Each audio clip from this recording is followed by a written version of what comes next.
आइए basic maths में अब हम दशमलव संख्या से प्रतिशत में बदलना सीखते हैं।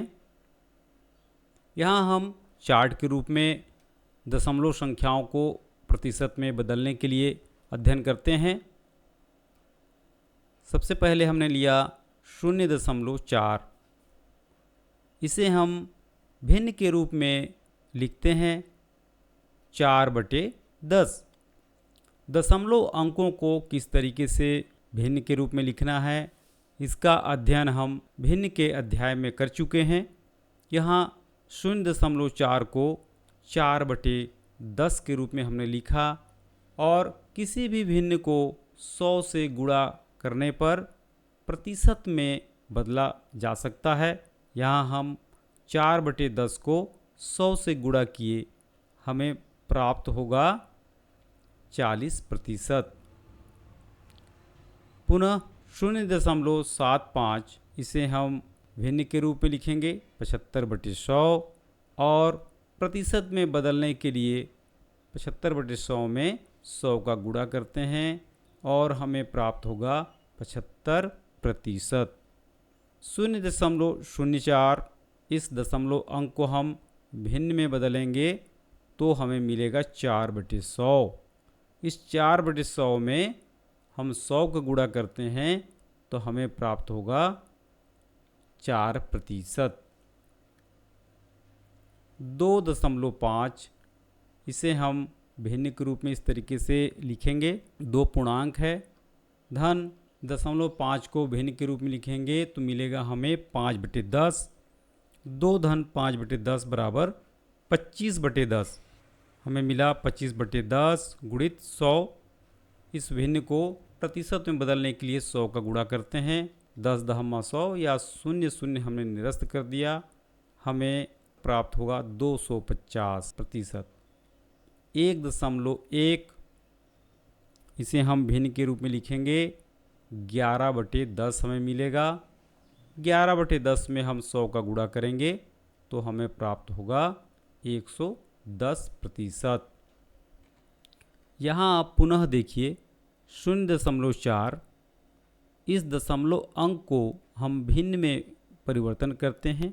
हम भिन्न के अध्याय में पहले भी अध्ययन कर चुके हैं कि किस तरीके से दशमलव अंकों को भिन्न के रूप में लिखा जाता है। यहाँ हम बहुत ही सरलतम तरीका अपनाएंगे। ये देखिए 0.4, केवल हम 4 को यहाँ लिखेंगे अंश के रूप में। 0 का बिल्कुल ध्यान नहीं देंगे, 4 को लिखेंगे और दशमलव के लिए हम यहाँ पर 1 लिखेंगे और दशमलव के बाद में जितना भी अंक है उतना 0 हम यहाँ बढ़ा देंगे। चूँकि दशमलव के बाद में एक ही अंक है इसीलिए हम 1 0 लिखे यहाँ पर। हमें भिन्न प्राप्त होगा 4/10। फिर से देखिए आप 0.4, इसे भिन्न के रूप में लिखने के लिए हम 0 को बिल्कुल ध्यान नहीं देंगे, केवल 4 को हम यहाँ पर लिखेंगे। अंश हमने 4 को बनाया और दशमलव के लिए 1 लिखेंगे और दशमलव के बाद में जितने भी अंक रहेंगे उतना 0 लगाते हैं। तो दशमलव के बाद में केवल 1 अंक है इसीलिए हमने यहाँ पर 1 0 लगा दिया। 4/10 हमें भिन्न प्राप्त हुआ। हम पहले भी अध्ययन कर चुके हैं कि किसी भी भिन्न को प्रतिशत में बदलने के लिए 100 का गुणा करते हैं, इसीलिए हम यहाँ पर 4/10 में 100 का गुणा कर दिए। 0 से 0 हमने निरस्त कर दिया और 10 चौके 40, हमें 40% प्राप्त हुआ। यहाँ पर देखिए 0.75, इसे हम भिन्न के रूप में लिखेंगे तो 75 को हमने अंश बनाया और दशमलव के लिए हमने 1 लिखा और दशमलव के बाद में 2 अंक है इसीलिए हमने 2 0 लगाया। हमें भिन्न प्राप्त हुआ 75/100। इस 75/100 में हम 100 का गुणा करेंगे प्रतिशत बनाने के लिए, तो 100 में से 100 निरस्त हो गया, मिलेगा हमें 75%। यहाँ देखिए 0.04, यह दशमलव अंक है। इसे भिन्न में बनाने के लिए 0.04, इसमें हम केवल 4 को अंश बनाते हैं और इधर अंक के बाईं तरफ जो भी अंक है, शून्य है, दशमलव है, शून्य से हम बिल्कुल ध्यान नहीं देंगे। और दशमलव के लिए हम लिखेंगे 1 और 0 4 दो अंक चूंकि है दाहिनी तरफ, 2 शून्य और हम जोड़ देंगे तो मिलेगा हमें भिन्न 4/100। दशमलव के लिए 1 लिखा और 0 4 के लिए हम 2 शून्य लगा दिए, हमें मिलेगा भिन्न 4/100। प्रतिशत में बदलने के लिए 100 का हम गुणा कर देंगे। देखिए 4/100 गुणित 100, 100 और 100 निरस्त हो जाएंगे, कट जाएंगे, मिलेगा हमें 4%। बिल्कुल वैसे ही यहाँ पर देखिए 2.5, ये एक पूर्णांक है और एक दशमलव अंक है। देखिए यहाँ पर, तो हम यहाँ पर पूर्णांक को ज्यों को त्यों लिख रहे हैं। धन 5 को हमने अंश बनाया और दशमलव के लिए हम यहाँ पर देखिए हर के रूप में 1 लिखे, उसके बाद एक अंक है इसीलिए हमने यहाँ एक शून्य बढ़ा दिया। आप भिन्न के अध्याय में बिल्कुल आपने अध्ययन किया है कि किस तरीके से भिन्नों को जोड़ा जाता है। आप फिर से एक बार जाकर भिन्न के अध्याय में अध्ययन कर सकते हैं कि कैसे हम 2/5/10 को कैसे जोड़ेंगे और जोड़ने के बाद हमें 25/10 प्राप्त होगा। इस भिन्न में हम 25/10 में 100 का गुणा करेंगे प्रतिशत में बदलने के लिए। 0 से 0 निरस्त हो गया, 25/250%। फिर यहाँ पर देखिए 1.1 को हम भिन्न के रूप में लिखेंगे, एक पूर्णांक है इसलिए हमने यहाँ पर बाहर में 1 लिख दिया। धन 0.1 है तो 1 को हमने अंश बनाया और दशमलव के लिए 1 लिखा, दशमलव के बाद में एक अंक है इसीलिए हमने एक शून्य यहाँ पर लिख दिया। हमें मिलेगा 1 धन 1/10, जोड़ने पर हमें प्राप्त होगा 11/10।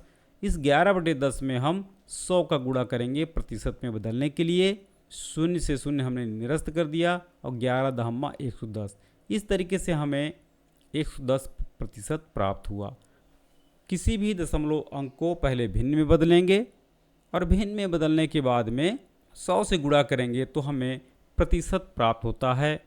आप अन्य उदाहरण लेकर इसका अभ्यास करेंगे। अभी तक हमने सीखा है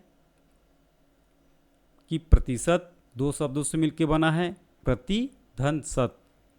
इसका तात्पर्य होता है 100 पर किसी भी राशि का, आकृति का, किसी भी वस्तु का हम जब 100 से तुलना करते हैं तब वह प्रतिशत कहलाता है।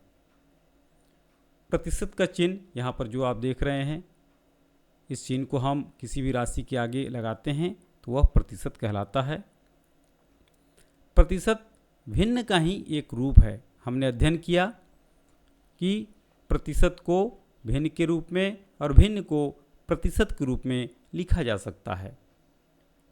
किसी भी भिन्न को प्रतिशत में बदलने के लिए उसमें 100 का गुणा करते हैं, हम अध्ययन कर चुके हैं।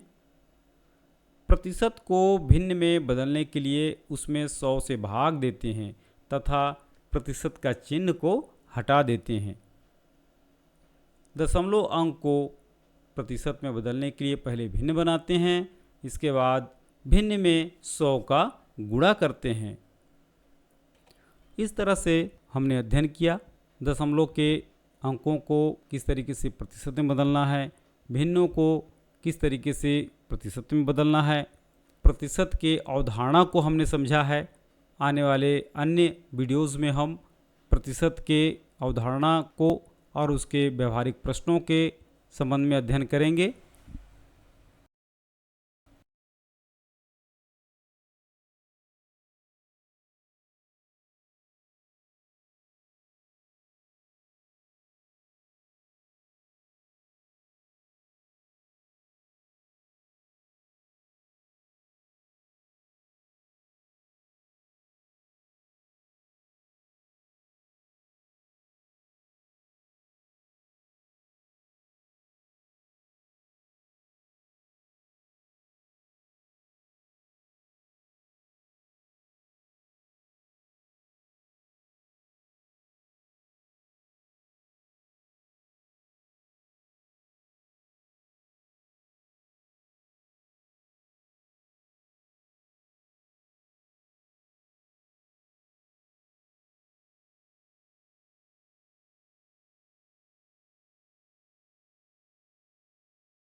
आइए नवोदय विद्यालय से परिचित होते हैं। जवाहर नवोदय विद्यालय भारत तथा अन्यत्र कहीं भी दी जाने वाली विद्यालयी शिक्षा के क्षेत्र में नवोदय विद्यालय प्रणाली एक अनूठा प्रयोग है। यह प्रणाली महत्वपूर्ण है। इस प्रयोग की महत्ता ग्रामीण प्रतिभाशाली बच्चों को लक्ष्य मानकर किए गए चयन तथा उन्हें उच्च कोटि की ऐसी शिक्षा उपलब्ध कराने में निहित है जो कि आवासीय विद्यालयों में दी जाने वाली श्रेष्ठ शिक्षा के समतुल्य है। इस तरह की शिक्षा से ग्रामीण क्षेत्रों में निवासरत प्रतिभाशाली बच्चे शहरों में अध्ययनरत समकक्ष बच्चों से प्रतिस्पर्धा करने में सक्षम होंगे। राष्ट्रीय शिक्षा नीति 1986 ने ग्रामीण प्रतिभा को अच्छे से बाहर लाने के लिए आवासीय विद्यालय, जो कि जवाहर नवोदय विद्यालय के नाम से जाने जाते हैं, की स्थापना की गई है। सरकार की नीति के अनुसार प्रत्येक जिले में एक जवाहर नवोदय विद्यालय स्थापित किया जाना है। इसके अनुसार 476 जिलों के लिए नवोदय विद्यालय स्वीकृत किए गए हैं। इसके अतिरिक्त 10 जवाहर नवोदय विद्यालय अनुसूचित जनजाति बहुल क्षेत्रों के लिए और 2 विशेष जवाहर नवोदय विद्यालय मणिपुर के लिए स्वीकृत किए गए हैं। प्रत्येक विद्यालय के लिए कक्षाओं, शयन कक्षों, कर्मचारी आवासों, भोजन कक्ष तथा अन्य बुनियादी सुविधाओं जैसे खेल के मैदान, कार्यशालाओं, पुस्तकालय एवं प्रयोगशालाओं इत्यादि के लिए पर्याप्त भवनों से युक्त संपूर्ण परिसर की व्यवस्था है। नवोदय विद्यालय योजना राष्ट्रीय शिक्षा नीति 1986 के अंतर्गत ऐसे आवासीय विद्यालयों की परिकल्पना की गई है जिन्हें जवाहर नवोदय विद्यालय का नाम दिया गया है और ये सर्वश्रेष्ठ ग्रामीण प्रतिभाओं को आगे लाने में हर संभव प्रयास कर रहे हैं। यह महसूस किया गया है कि विशेष प्रतिभाशाली बच्चों को निःशुल्क गुणात्मक शिक्षा उपलब्ध कराकर समुचित अवसर प्रदान किए जाएं ताकि वे अपने जीवन में तेजी से आगे बढ़ सकें। ऐसी शिक्षा इन ग्रामीण विद्यार्थियों को अपने समकक्ष शहरी विद्यार्थियों के साथ प्रतिस्पर्धा करने में सहायक होगी। नवोदय विद्यालय के उद्देश्य मुख्य रूप से ग्रामीण क्षेत्रों के प्रतिभाशाली बच्चों को उनके परिवार की सामाजिक आर्थिक स्थिति पर ध्यान दिए बिना गुणात्मक एवं आधुनिक शिक्षा प्रदान करना, जिसमें सामाजिक मूल्यों, पर्यावरण के प्रति जागरूकता, साहसिक कार्यकलाप और शारीरिक शिक्षा जैसे महत्वपूर्ण घटकों का समावेश हो। दूसरा उद्देश्य है देश भर में एक उपयुक्त स्तर पर एक समान माध्यम अर्थात अंग्रेजी एवं हिंदी में शिक्षण सुविधाएं प्रदान करना। तीसरा उद्देश्य है सभी विद्यालयों के स्तर में तुलनात्मक सामंजस्य स्थापित करना। अगला उद्देश्य राष्ट्रीय एकता को बढ़ावा देने और सामाजिक भावना की समृद्धि के लिए प्रत्येक स्कूल के विद्यार्थियों को क्रमिक रूप से देश के एक भाग से दूसरे भाग में ले जाना। नवोदय विद्यालयों की विशेषताएं। जवाहर नवोदय विद्यालय चयन परीक्षा। नवोदय विद्यालय अपने विद्यार्थियों को एक योग्यता परीक्षा के आधार पर चुनते हैं जिसे जवाहर नवोदय चयन परीक्षा कहा जाता है। चयन परीक्षा का आयोजन, रचना एवं विकास केंद्रीय माध्यमिक शिक्षा बोर्ड द्वारा किया जाता है। यह परीक्षा प्रतिवर्ष अखिल भारतीय स्तर पर और जिला तथा ब्लॉक स्तर पर आयोजित की जाती है। सीटों का आरक्षण। जवाहर नवोदय विद्यालयों में प्रमुख रूप से ग्रामीण क्षेत्रों के बच्चों को प्रवेश दिया जाता है। 75% सीटों पर ग्रामीण बच्चों को प्रवेश देने का प्रावधान है। अनुसूचित जाति और अनुसूचित जनजाति के बच्चों के लिए जिले में उनकी जनसंख्या के अनुपात में स्थान आरक्षित रखे जाते हैं, परंतु यह आरक्षण राष्ट्रीय औसत से कम नहीं होना चाहिए। कुल सीटों का 1/3 बालिकाओं के लिए और 3% विकलांग बच्चों के लिए आरक्षित है। शिक्षा का माध्यम। कक्षा 7वीं या कक्षा 8वीं तक शिक्षा का माध्यम मातृभाषा या क्षेत्रीय भाषा होती है। इसके पश्चात सभी नवोदय विद्यालयों में शिक्षा का माध्यम एक समान हिंदी या अंग्रेजी रहता है।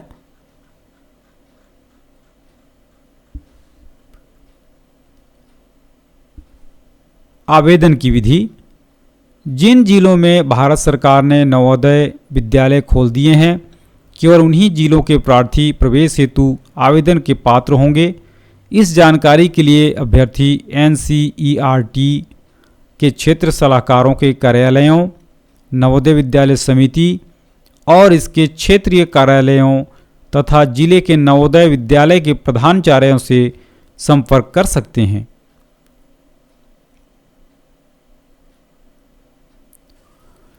आवेदन पत्र का वितरण। प्रवेश के लिए आवेदन निर्धारित आवेदन पत्र पर किया जा सकता है, जो कि निम्नलिखित अधिकारियों से निःशुल्क मिल सकता है: जिला शिक्षा अधिकारी, खंड शिक्षा अधिकारी, जिले के किसी भी कक्षा 5 तक के मान्यता प्राप्त विद्यालय का मुख्याध्यापक या प्रधान पाठक, नवोदय विद्यालय का प्रधानाचार्य। निर्धारित आवेदन पत्र नहीं मिलने पर अभ्यर्थी सादे कागज पर आवेदन पत्र की नकल कर चयन परीक्षा के लिए आवेदन भेज सकता है। यह आवेदन पत्र विभिन्न भाषाओं के अनेक समाचार पत्रों में छापा जाता है।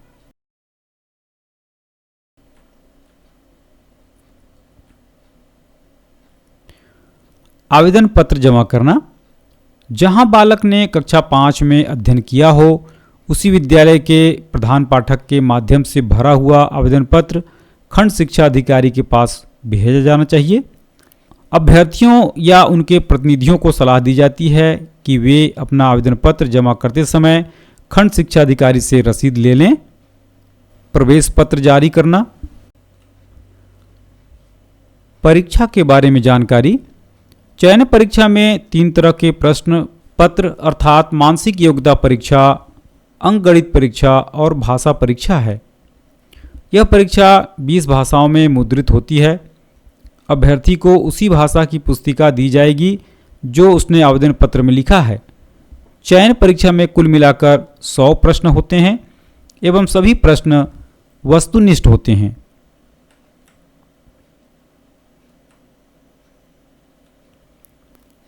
परीक्षा की संरचना। चयन परीक्षा 3 भागों में विभाजित है, जिसमें 3 विभिन्न अनुदेशों सहित 3 विभिन्न परीक्षण सम्मिलित हैं। परीक्षा की कुल अवधि 2 घंटे होते हैं। पहला प्रश्न पत्र मानसिक योग्यता परीक्षा 50 प्रश्न का होता है। दूसरे खंड में अंकगणित परीक्षा जो कि 25 प्रश्न होते हैं 30 मिनट के। भाषा परीक्षा 25 प्रश्न 30 मिनट के। इस तरह इन तीनों को मिलाकर 100 प्रश्न, 2 घंटे का समय मिलता है और प्रत्येक प्रश्न में 1 नंबर या 1 अंक का प्रत्येक प्रश्न होता है। इस तरह 100 प्रश्न है तो 100 अंक के हुए।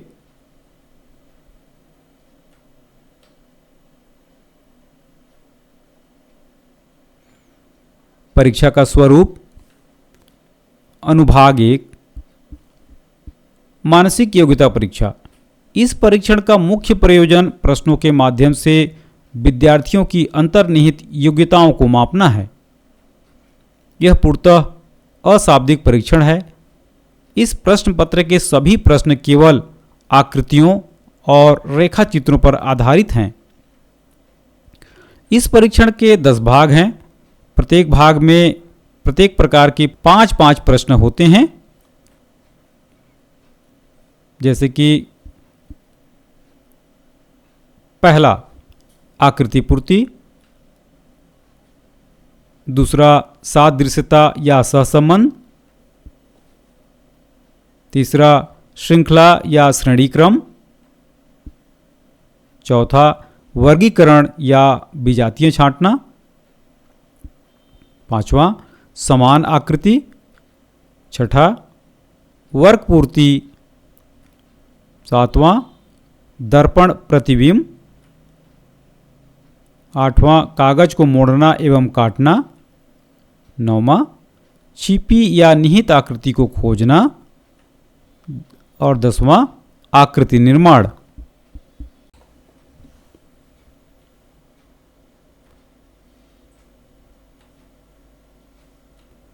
अनुभाग 2 अंकगणित। इस परीक्षा का मुख्य उद्देश्य अभ्यर्थियों की अंकगणित में मौलिक दक्षता को मापना है। इस परीक्षा के सभी 25 प्रश्न निम्नलिखित 15 विषयों धारणाओं पर आधारित होते हैं।